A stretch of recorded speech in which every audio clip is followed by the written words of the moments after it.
It was a beautiful day, one of those crisp mornings that promises a perfect celebration. I had polished my shoes, donned my best suit, and even added a small boutonniere Karen insisted matched her sister Lisa's wedding theme. This was a big day for her family, and while I wasn't particularly close to Lisa, I was there to support Karen. When I arrived at the grand venue, a sprawling estate buzzing with guests dressed to impress, my excitement was tempered by a creeping unease. I was proud to stand beside Karen, even if her family treated me like an outsider more often than not. Today, I told myself, was about celebrating love. I approached the entrance confidently, nodding to the security guard at the door as I handed over my invitation. He glanced at it, then at me, and frowned. "Your name isn't on the list," he said flatly. I blinked. That can't be right. "I'm Thomas Reed. I'm Karen's husband." The guard's face didn't change. "I'm sorry, sir. I can't let you in. You'll need to step aside." At first, I thought it was a mistake. Maybe Karen had accidentally forgotten to confirm my attendance. Maybe it was some clerical error. But then I saw her, standing a few feet away with her mother, Vivian. They weren't rushing to explain the misunderstanding or vouch for me. Instead, they were laughing. The sight hit me harder than I expected. Karen, the woman I had promised to love and support, stood with a hand over her mouth, trying to stifle a giggle. Vivian didn't bother to hide her amusement, her head thrown back in a loud laugh. This wasn't a mistake. This was intentional. My throat tightened as I glanced at the other guests milling around, some watching the scene unfold. Whispers started to ripple through the crowd, and a few phones were raised, capturing this humiliating moment for posterity. I could feel my pulse in my ears, a dull roar drowning out the world around me. I wanted to shout, to demand an explanation, but I knew that would only give Karen and Vivian exactly what they wanted. More humiliation for me, their convenient scapegoat. So, I did the only thing I could. I straightened my shoulders, nodded to the security guard, and walked away. The drive home was a blur. My thoughts raced, replaying the moment over and over. How had it come to this? Karen and I weren't perfect, but I thought we were partners. Yet, this felt like something deeper. A deliberate attempt to degrade me, to show me that in her world, I was expendable. I parked the car and sat in silence, staring at the dashboard. My reflection in the rearview mirror looked foreign, stoic on the outside, but beneath that calm facade, a storm was brewing. I had been ignored before, brushed aside at family gatherings, and treated like an accessory at social events. But this was different. This was public, calculated, and cruel. Later that evening, Karen came home, the faint scent of champagne and roses clinging to her. She didn't seem surprised to see me sitting on the couch. "You didn't stay for the ceremony?" she asked, feigning innocence. I looked at her, searching for any sign of remorse, but all I saw was indifference. "You knew I wasn't on the list," I said evenly. She shrugged, her tone dismissive. "Mom thought it would be best to keep things simple. Lisa wanted an exclusive guest list. You understand, right?" I didn't respond. What was there to say? That night, as Karen slept soundly beside me, I lay awake, staring at the ceiling. The laughter, the whispers, the humiliation. It all replayed in my mind like a cruel loop. Something had shifted. This wasn't just about the wedding. It was about respect. Respect I realized Karen and her family had never truly given me. I promised myself that I wouldn't forget this moment. It wasn't just a rejection from a wedding. It was a rejection of me as a person, as a partner. And while I didn't know it yet, this was the beginning of the end. The days after Lisa's wedding were a haze of frustration and reflection. The humiliation I endured at the hands of Karen and her mother, Vivian, replayed in my mind constantly. But instead of an apology, Karen carried on as though nothing had happened. In fact, it seemed like the wedding had only added fuel to her social media frenzy. My wife was obsessed with curating an image of perfection, a glamorous, enviable lifestyle that was far removed from reality. Karen's days were consumed with uploading perfectly staged photos, showcasing high-end restaurants, designer clothes, and luxury events. Meanwhile, I was working long hours as a project manager, building a stable, honest career. I didn't mind that Karen came from a wealthier background, or that her family enjoyed luxuries I never could. What stung was her complete disregard for the sacrifices I made to support her lifestyle. I'd often come home from work to find her lounging in the living room, scrolling through her phone, her laptop open with online shopping tabs. Packages arrived daily, each one containing something new and expensive. Shoes, handbags, jewelry. I'd ask, "How was your day?" She'd wave me off, barely looking up. "Fine." Lisa and I went shopping. Every conversation felt like a transaction, devoid of any real connection. One night, While I was reviewing project reports in my home office, I overheard Karen talking to her mother on the phone. "Thomas just doesn't get it," she said, her voice filled with irritation. "He thinks budgeting means saying no to a new pair of shoes. It's embarrassing." Vivian's response was muffled, but I caught the words "beneath us" and "just a phase." A phase? I clenched my fists, the sting of their words cutting deep. Was that how they saw me? As some temporary inconvenience, someone to tolerate until they could move on to something better? Their attitude toward me was reflected in the lavish events they attended. From charity galas to exclusive brunches, Karen and Vivian were regular fixtures in the city's elite social scene. I was rarely invited, and when I was, it was clear they preferred me to stay quiet and blend into the background. The few times I tried to engage, Vivian would cut me off with a patronizing comment, or Karen would steer the conversation back to herself. It was as though my accomplishments, my opinions, my very presence were an afterthought. I began noticing the stark contrast between our lives more acutely. Karen's Instagram feed was a highlight reel of extravagance. Her posing in designer gowns, sipping champagne with Lisa, and flashing diamond earrings that I hadn't bought her. Meanwhile, my own life was practical, grounded. I paid bills, planned for our future, and handled the day-to-day responsibilities that kept everything running smoothly. But none of that mattered to Karen. What mattered was appearances. One evening, after Karen had gone to bed, I scrolled through her social media out of curiosity. It was all there, the perfect facade. Caption after caption painted a picture of a flawless, glamorous life. Grateful for this amazing family and all the blessings in life.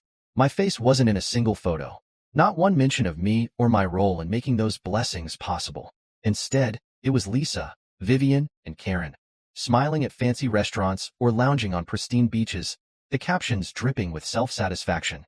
The breaking point came when I stumbled across a video from Lisa's wedding. It had been uploaded by one of Karen's friends. The video showed me standing at the entrance of the venue, arguing with the security guard. The camera zoomed in on my confused expression as Karen and Vivian laughed in the background. The caption read, "When you don't belong at the VIP table, face with tears of joy, #awkward moments." My blood boiled. This wasn't just neglect or indifference. This was intentional, public humiliation. I closed my laptop and sat in silence, the weight of it all pressing down on me. Karen and I had once dreamed of building a life together, but now, it felt like I was a mere footnote in her pursuit of social validation. The contrast between our worlds was glaring, and for the first time, I realized just how far apart we had grown. I wasn't angry about her wealth or her family's affluence. I was angry that I had been reduced to a joke, a pawn in her quest for appearances. As I lay awake that night, staring at the ceiling, a thought occurred to me. How long could I keep living like this? Tension had a way of creeping into my marriage with Karen, slowly but relentlessly, until it became the defining feature of our lives. The more time passed, the more I noticed the distance between us. It wasn't just physical. It was emotional, intellectual, and even spiritual. Karen's obsession with maintaining her social status became all-consuming. Her days revolved around glamorous outings, orchestrated photo shoots, and endless conversations with her mother, Vivian, about the latest trends and upcoming events. And then, there was me, the husband who didn't quite fit into her picture-perfect world. It wasn't always like this. I remembered a time when Karen and I laughed together, dreamed together, and talked about building a life that was ours. But those days felt like a distant memory. Now, I found myself watching from the sidelines as she played a starring role in a life I didn't recognize. The tension came to a head one evening when Karen announced, casually and without preamble, that Lisa's wedding would be the event of the year. "It's going to be incredible," she said, scrolling through her phone as she reclined on the couch. Lisa's pulled out all the stops, celebrity chef, live orchestra, the works. I nodded, trying to engage. "Sounds impressive. Are we doing anything to help with the preparations?" Karen barely looked up. "Oh, Lisa's got it covered. Besides, you wouldn't really be involved in the planning. It's more of a family thing."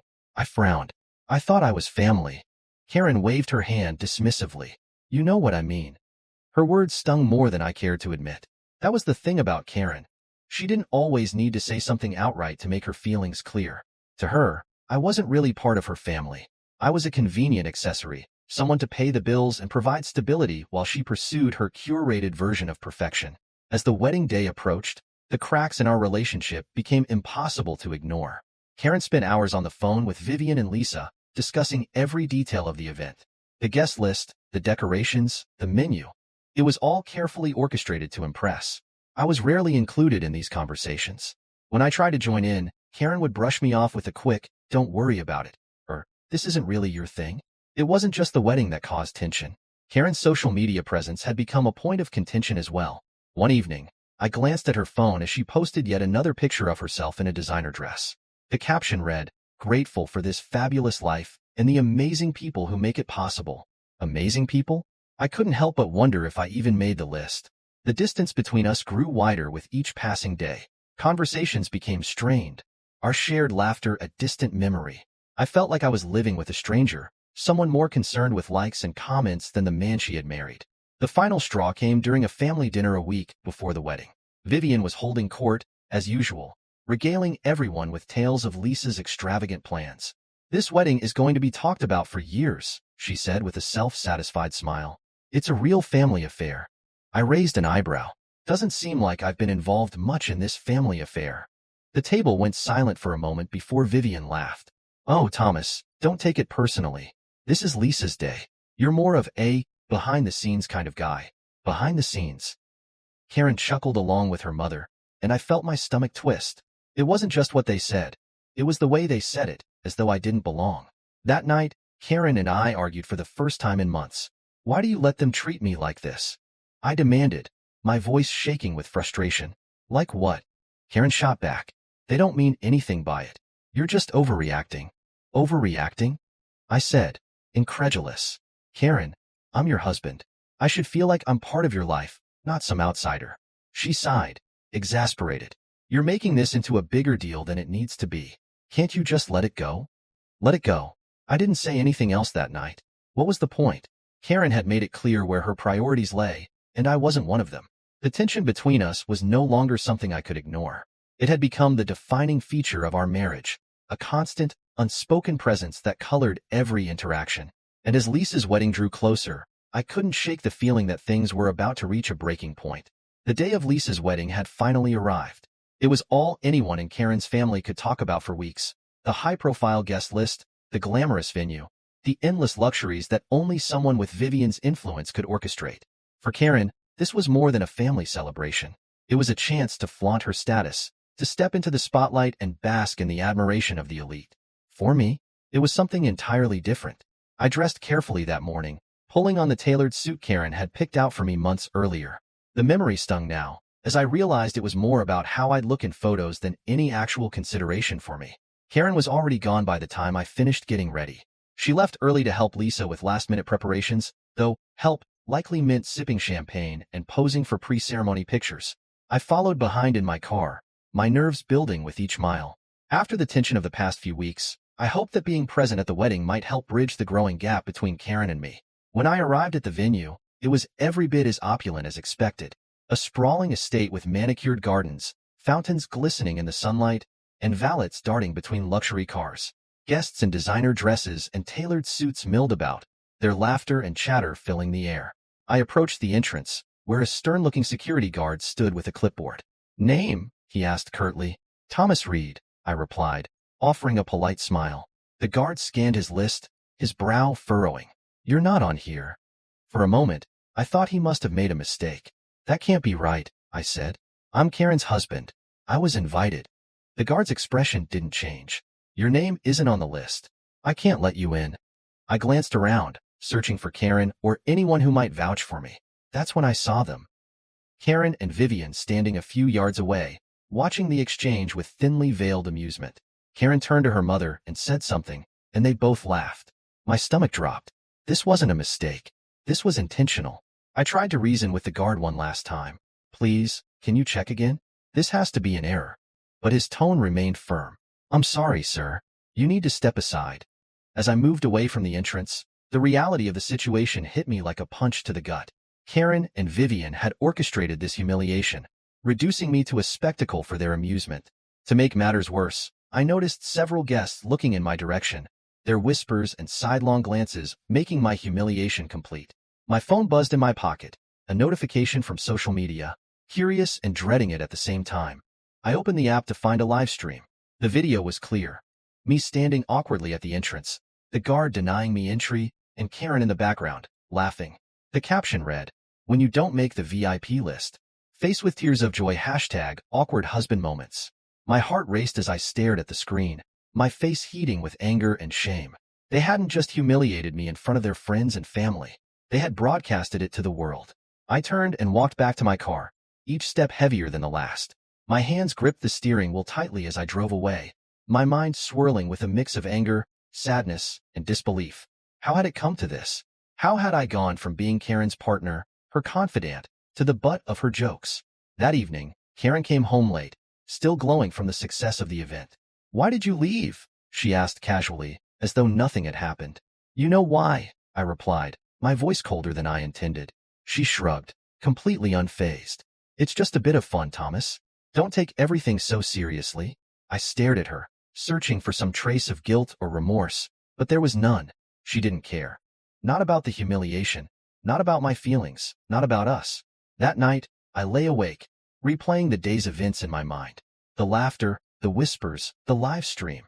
It all felt like a cruel joke at my expense. But more than that, it felt like a turning point. This wasn't just about the wedding. It was about respect, or rather, the lack of it. Karen and her family had shown me exactly how they saw me, and it was a truth I couldn't ignore. I didn't know what the future held, but one thing was certain. Something had to change.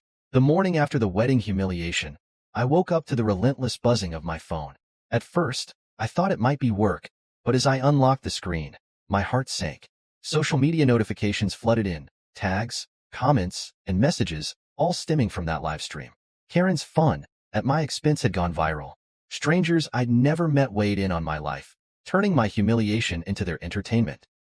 I scrolled through the comments, each one more cutting than the last. "Imagine being so pathetic your own wife doesn't want you at the wedding. This guy seriously thought he was VIP material?" Faced with tears of joy. "Karen deserves better." My chest tightened as I read them, the words cutting deeper than I expected.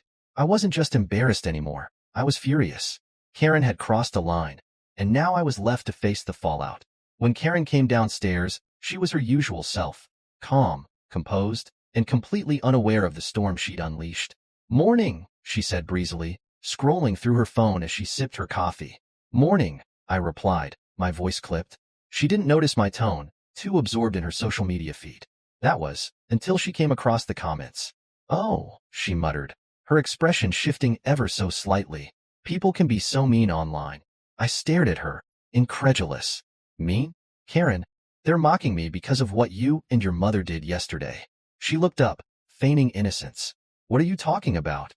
"The live stream, the comments, the whole scene you orchestrated at the wedding," I said, my voice rising. "Do you even realize how humiliating that was for me?" Karen rolled her eyes. "Oh, come on, Thomas. It was a joke. People are just overreacting." "A joke?" I repeated, my anger boiling over. "You publicly humiliated your husband. How is that a joke?" Karen sighed, clearly annoyed. "You're being dramatic. If you can't handle a little harmless fun, that's on you." I clenched my fists, struggling to keep my composure. It was clear Karen didn't see, or didn't care about, the damage she had done. "Harmless fun," I said, my voice steady but cold. "You've turned me into a joke, Karen, and now I'm the one who has to deal with the fallout."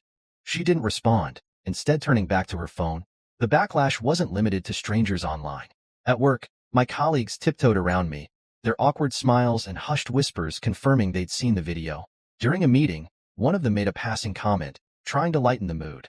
"Hey, Thomas, maybe you should try getting on the guest list next time, huh?" The room erupted in laughter, but I sat there, stone-faced. It wasn't just the jokes, it was the pity in their eyes.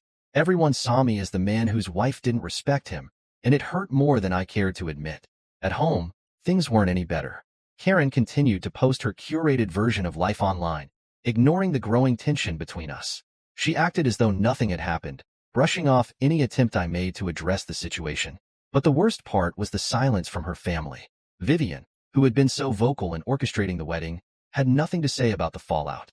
It was as though they had washed their hands of me entirely. As the days passed, the online harassment only intensified. Karen's followers latched onto the narrative she had created, painting me as the unworthy husband who didn't belong in her glamorous world. I started receiving private messages, some taunting, others offering unsolicited advice. "Maybe you should step up your game if you want to keep a woman like Karen. She deserves someone who can match her lifestyle." Each message was a reminder of how far things had spiraled out of control. One evening, as I sat alone in the living room, scrolling through the relentless barrage of comments, I realized something had to change. Karen's disregard for my feelings wasn't just a problem. It was the problem. For years, I had put up with her family's condescension and her obsession with appearances, convincing myself it would get better. But this wasn't something I could fix. Karen didn't respect me, and without respect, there was nothing left to salvage. The next morning, I made a decision. When Karen came downstairs, I handed her the laptop, open to a page full of comments from her followers. "Read these," I said, my tone firm. She glanced at the screen, her expression unreadable. "This is what your harmless fun has done," I continued. "You've made me a target, Karen. And for what? To entertain your audience?" She looked at me, for once at a loss for words. "I'm done," I said simply. "I won't be part of this anymore." I left the house that day with a sense of clarity I hadn't felt in years. For the first time, I realized I didn't need Karen's approval, or her family's, for validation. The backlash had been painful, but it had also been eye-opening. It was time to reclaim my dignity and focus on what truly mattered, rebuilding my life on my terms. The morning after my declaration, the house felt unusually quiet. Karen hadn't said much when I walked out the door the previous day, and I suspected she was still trying to process the situation. For once, I didn't care what she thought. My mind was focused on one thing: moving forward without her chaos weighing me down. But just as I was settling into the idea of reclaiming my peace, everything began to unravel, for Karen and her family. It started with a knock on my office door during lunch. Jeff, one of my coworkers, peeked in with a hesitant expression. "Hey, Thomas, have you seen this?" he asked, sliding his phone across the desk. I looked down to see an article on a local gossip blog. The headline read, "Reed Wedding Fallout, Behind the Scenes of a Social Media Disaster." My stomach twisted as I skimmed the article. It wasn't just about the wedding. It was a full expose on Karen's family, detailing their superficiality and the facade they had built over the years. Apparently, the wedding fiasco had caught the attention of a journalist who dug deeper into their lives. The article revealed how Vivian and Lisa had inflated their social status by exaggerating wealth, relying on loans and credit cards to maintain appearances. Karen wasn't spared either. Her social media posts were dissected, exposing the stark contrast between her curated life and reality. I should have felt vindicated, but instead, I felt nothing. It was a hollow victory, watching their carefully constructed world crumble under the weight of their lies. Later that evening, I returned home to find Karen and Vivian in the living room. Vivian's usual confidence was gone, replaced by a look of desperation. Karen's face was streaked with tears, her phone clutched tightly in her hand. "We need to talk," Karen said, her voice trembling. I stood in the doorway, arms crossed. "About what?" Vivian jumped in, her tone frantic. "This article is ruining us, Thomas. Everyone's talking about it. Lisa's sponsorship deals are falling through, and people are canceling collaborations with Karen. The wedding fallout has become a PR nightmare." I raised an eyebrow. "And what does this have to do with me?" Karen stepped forward, her voice cracking. "Thomas, please. You're good at damage control. You can help us fix this." I couldn't help but laugh. "Fix this? Karen, you and your family have spent years treating me like an afterthought. You humiliated me in front of your friends, your family, and the entire internet. And now you want my help?" Vivian interjected, her tone sharp. "We didn't mean for it to go this far. It was all just miscommunication." "Miscommunication?" I repeated, my voice rising.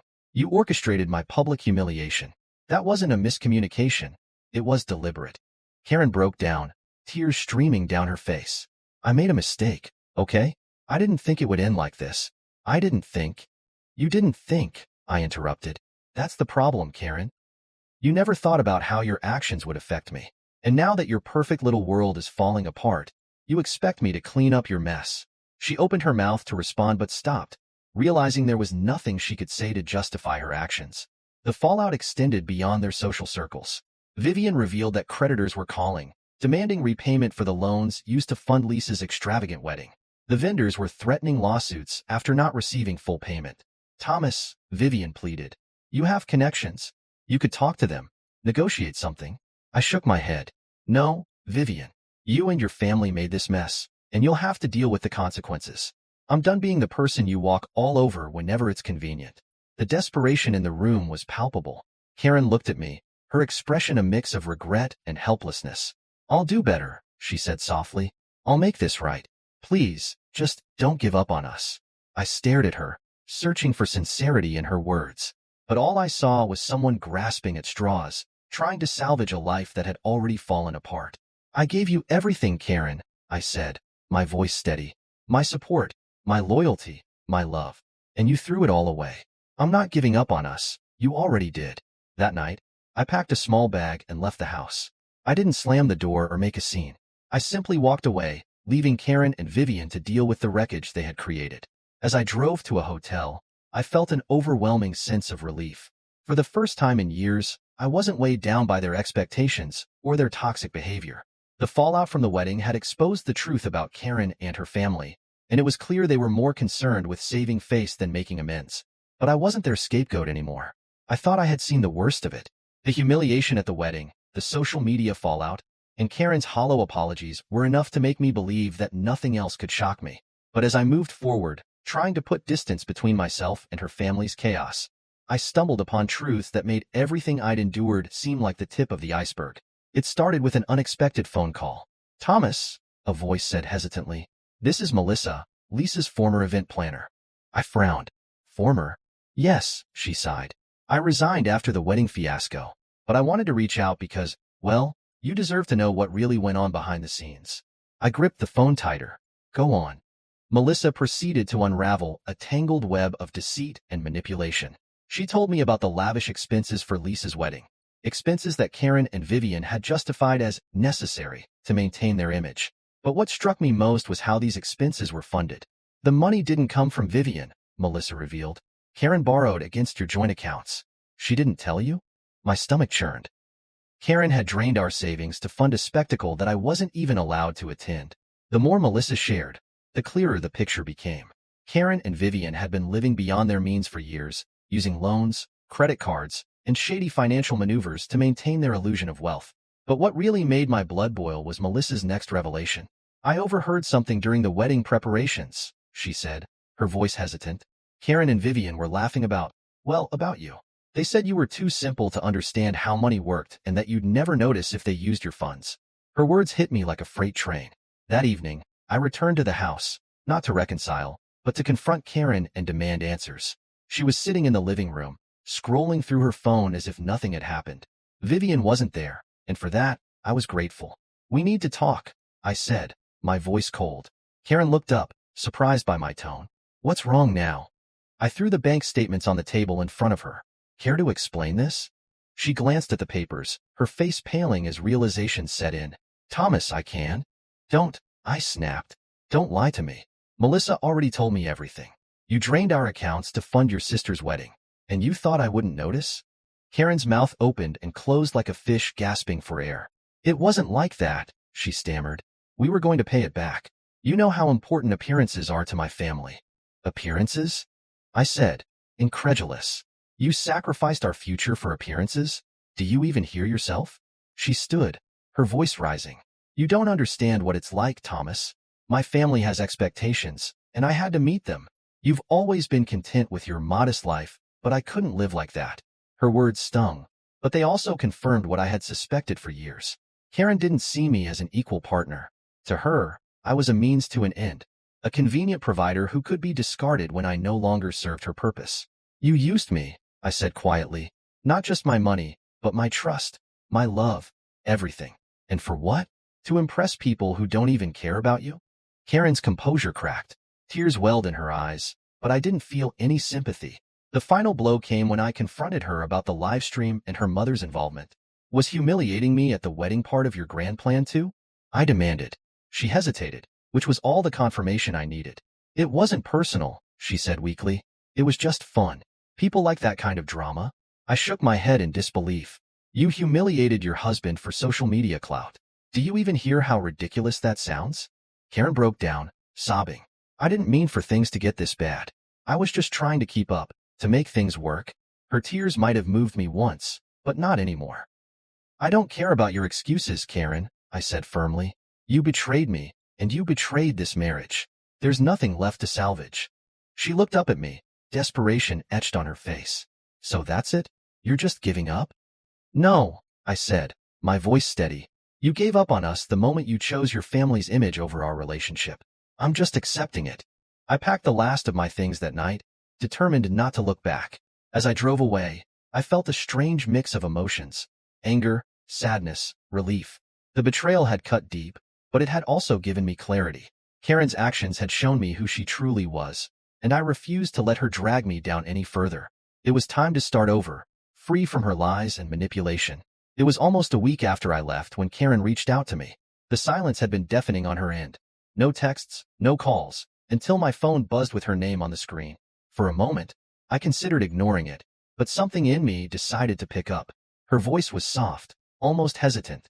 "Thomas, can we talk?" I sighed, leaning back in my chair. "What do you want, Karen?" She hesitated. I want to apologize. For everything." Part of me wanted to hang up right there, to shield myself from whatever manipulative tactics she might use next. But the other part of me, perhaps the part that once loved her deeply, wanted to hear what she had to say. "Go on," I said curtly. "I messed up," she began. "I let my family's expectations get in the way of what really mattered. I hurt you, Thomas, and I don't even know how to begin making it right." Her voice cracked, and for a brief second, I thought she might actually be sincere. "Is this about the money, Karen?" I asked, cutting straight to the point. "Or is it about your reputation falling apart now that everyone knows the truth?" There was a pause. "It's not about the money," she said quietly. "It's about us. About how I took you for granted. How I let myself get so caught up in appearances that I lost sight of what we had." "What we had?" I repeated, incredulous. "Karen, you didn't just take me for granted. You humiliated me, lied to me, and used me. Do you even understand the damage you've done?" Her tears came in earnest then, her sobs barely contained. "I know, Thomas.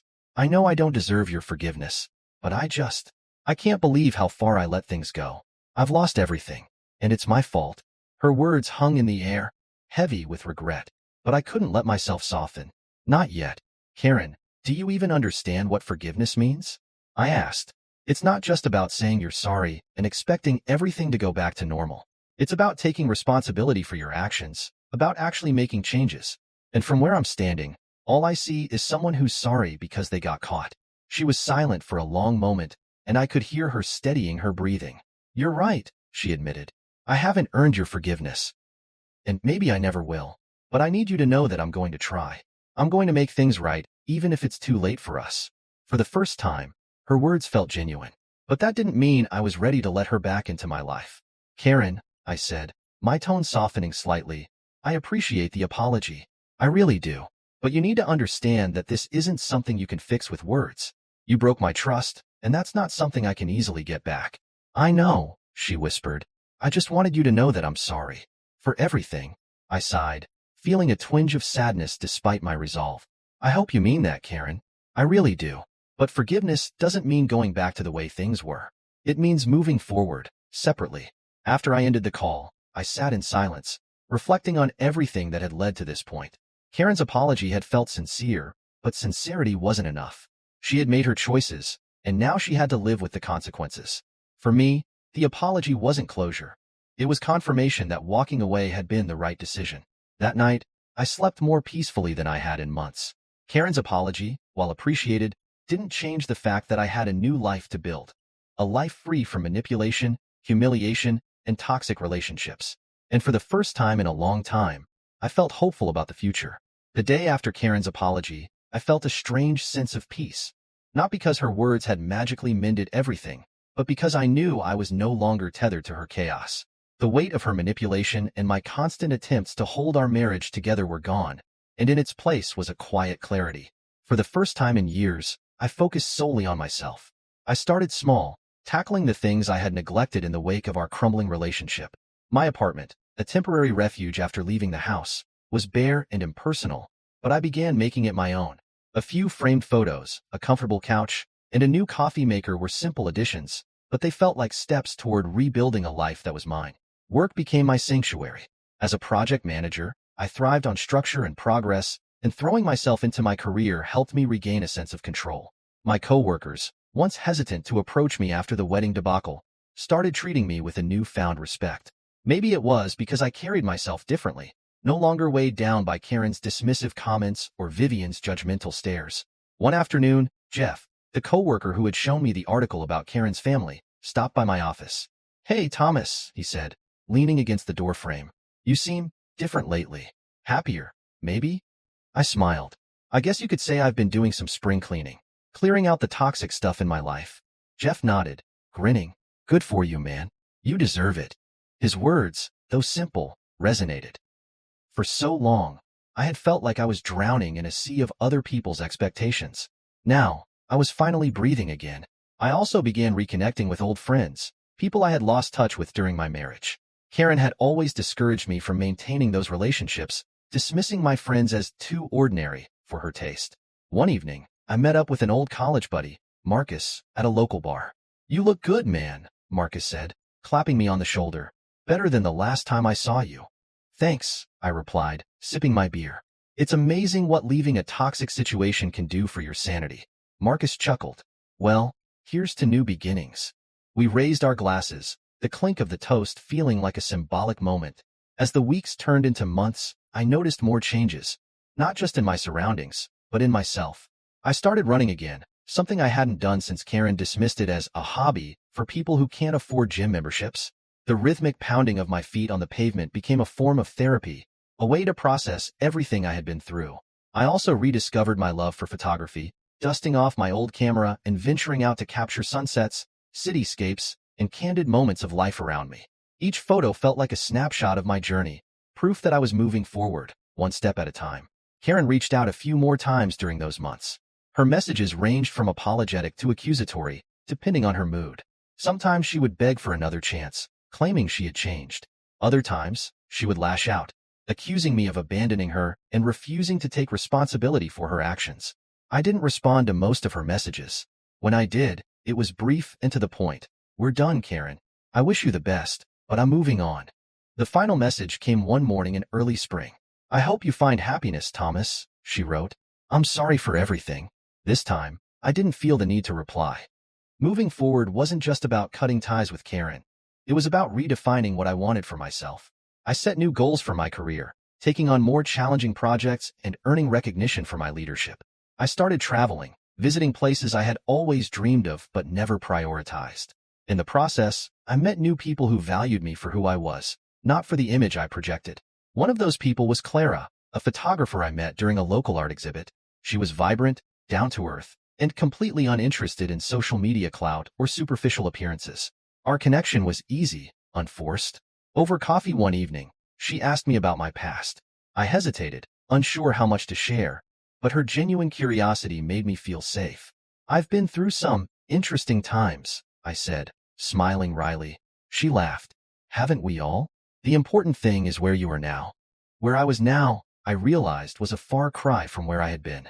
That night, as I stood on my apartment balcony, looking out at the city lights, I felt a sense of contentment I hadn't experienced in years.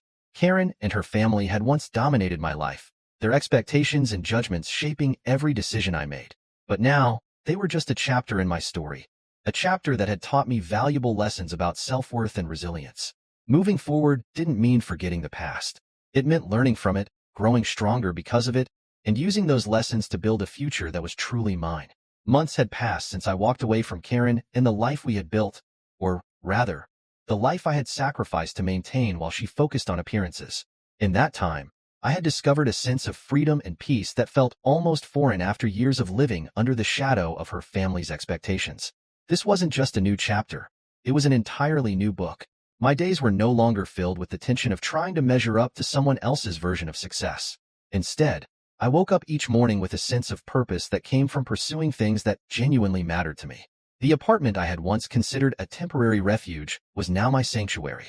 I had filled it with pieces of myself, photos from my travels, mementos from new experiences, and the kind of cozy, lived-in charm that Karen would have deemed ordinary. For the first time, I felt like I was truly home. My career was thriving as well. Without the constant distractions and emotional drain of my marriage, I had thrown myself into my work, taking on ambitious projects that showcased my abilities. One particular project, a community development initiative I had spearheaded, earned me recognition from local leaders and opened doors to opportunities one hadn't dared dream of before. It wasn't just about professional success, though. It was about proving to myself that I was capable of greatness, regardless of what Karen or her family had thought of me. Then there was Clara. Our friendship had grown naturally over the months, evolving into something I hadn't expected but deeply appreciated. She had a way of seeing the world, and me, that felt refreshing and real. She didn't care about my past failures or the scars left by my marriage. To her, I was just Thomas, a man rediscovering himself, learning to laugh again, and finding joy in the simple things. One evening, as we walked along the waterfront, Clara turned to me and said, "You seem lighter these days. Happier." I smiled, feeling the truth of her words. "I think I finally am." Karen had reached out a few more times since her final apology, but I never responded. It wasn't out of anger or bitterness. I had simply moved on. Forgiveness didn't mean reconciliation, and closure didn't require a conversation. I had given her enough of my time, my energy, and my heart. It was time to reserve those things for myself and the people who truly valued them. One afternoon, I found myself scrolling through an online article about Lisa's wedding fallout. The headline read, "The Rise and Fall of Social Media's Perfect Family." It was a thorough exposé, detailing the financial ruin, reputational damage, and personal struggles that had followed the wedding debacle. Karen's name was mentioned briefly, her image reduced to a footnote in her family's public implosion. I closed the tab, feeling no sense of schadenfreude, just a quiet relief that I was no longer part of their story. The true turning point came on a sunny Saturday morning. I was sitting on my balcony, sipping coffee and flipping through a travel magazine, when a thought struck me. I was free. Truly, completely free. I could go anywhere, do anything, and build a life that was entirely my own. That realization was both exhilarating and humbling. Over the next few weeks, I began planning a trip, a journey that would take me to places I had always dreamed of visiting but never prioritized. Clara, ever the adventurer, offered to join me for part of it, and I eagerly accepted. The trip felt symbolic, a physical representation of the emotional journey I had been on since leaving Karen. It wasn't about running away from the past. It was about embracing the future with open arms and an open heart. As I stood in the airport, boarding pass in hand, I glanced at my phone one last time. There were no messages from Karen, no lingering ties to the life I had left behind. I smiled, slipping the phone into my pocket and stepping onto the plane. The journey ahead was mine to define, filled with possibilities, growth, and the kind of happiness that comes from living authentically. Karen had once said I wasn't enough, but I knew better now. I was more than enough, and I didn't need anyone else to validate that. The world was waiting, and for the first time in a long time, so was I.